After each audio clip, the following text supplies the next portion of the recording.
အားလုံးပဲမင်္ဂလာပါဒီနေ့ကတော့ပထမဆုံး hiking လုပ်ဖူးတဲ့ vlog လေးဖြစ်ပါတယ်ကျွန်တော်တို့ဇွဲကပင်တောင်တက်ဖို့မနက်9 နာရီမှာထပြီးတော့ပြင်ဆင်ကြတယ်မနက်9 နာရီခွဲလောက်မှာတောင်ကြီးကိုစပြီးတော့ထွက်ခဲ့တယ်တောင်အောက်ကဈေးရဲနေရနေပြီးတော့တောင်ကြီးရောက်ဖို့အထိဆိုလို့ရှိရင်မိနစ်20ကနေနိုင်ဝက်အတွင်းတော့လမ်းလျှောက်ရတယ်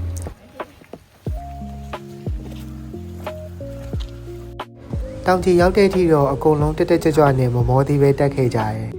တောင်ကြီးကနေဆက်တက်ပြီး15မိနစ်လောက်ကြာတော့ stamina တိတိတတ်တာကျလာပြီးတော့စပြီးတော့မောလာတယ်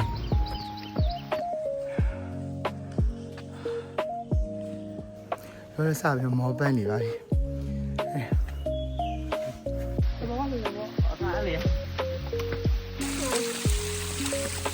စီးကြနေပါလေနိုင်ဝက်45မိနစ်လောက်ကြာပြီးတဲ့အချိန်မှာဒီကောင်းလေတန်လေးရလာပြီးတော့ကိုယ့်ရဲ့ stamina လေးပိုပြီးကောင်းလာတယ်ဆိုတာကိုခံစားမိတယ်ဖြိုးလာလိုက်တာ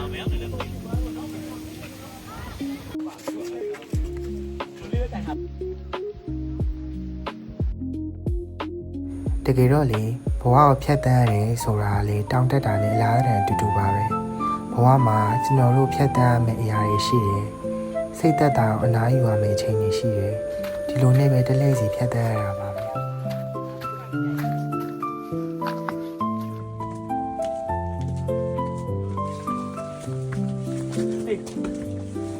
ဖြူပွားရုံမရောက်ခင်သွားတဲ့လမ်းမှာပဲလမ်းနဲ့တောင်တွေကိုမမြင်ရအောင်ဒီမျိုးတွေကဆိုင်းလာတယ်ဒါဖြူပွားရုံဖြူပွား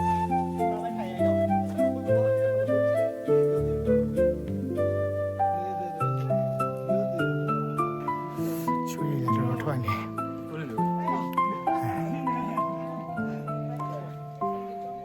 ဒီတွင်းလေးတွေကိုကြာဒီလိုနဲ့ဆက်တက်ရင်ရနေပြီးတော့ဓာတ်ပုံနေရိုင်းလေးရှိတဲ့အပြိုင်လေးကနှစ်ခုနာကိုရောက်လာကြတယ်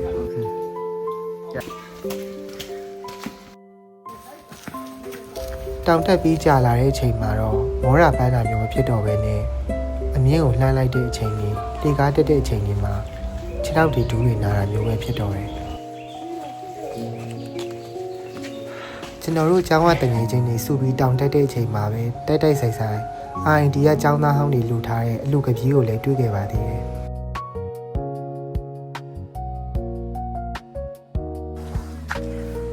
ဆွဲခဲ့ပင်တောင်ကကျွန်တော်အတွက်ပထမဆုံးတောင်တက်ကြီးဖြစ်ပြီးတော့တဘာဝနဲ့အနည်းဆုံးပထမဆုံးရောက်သွားတယ်လို့ခံစားရတဲ့အချိန်လေးဖြစ်ပါတယ်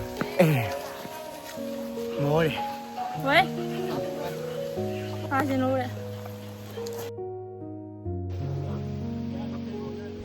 ကျွန်တော်တို့ကဒီနေ့တနေ့ကောင်တောင်တက်ဖို့အချိန်ပေးထားတာဆိုတော့ဒီတိုင်းနားလိုက်ဓာတ်ပုံရိုင်းလိုက်နေပဲဖြည်းဖြည်းချင်းတက်ခဲ့ကြပါတယ်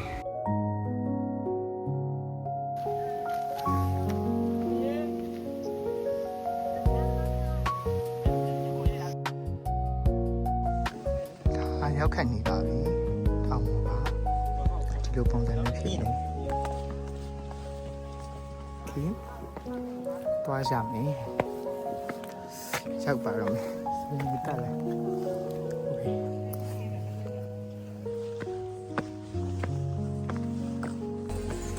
ရှာပါတယ်ငါဆုံးတော့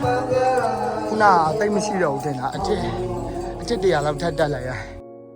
ဒီလိုနဲ့မောပန်းပန်းတောင်တက်ပြီးတော့တောင်ပေါ်ရောက်သွားတဲ့အချိန်မှာပဲရင်ထဲအေးပြီးအပေါ်ထိရောက်အောင်တက်နိုင်ခဲ့တယ်ဆိုရင်ကျင်းတဲ့ခံစားချက်ကိုရခဲ့ပါတယ်တော်တော်လေးမဲပြ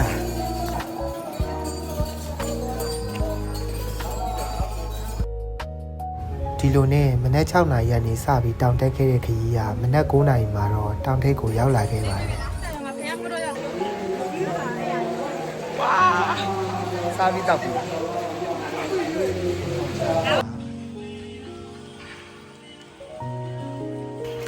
โอเคတောင်ကြီးရောက်ပါပြီခုကခု7 လောက်တော့ရှိပြီတောင်ကြီးပြန်ရောက်ပြီ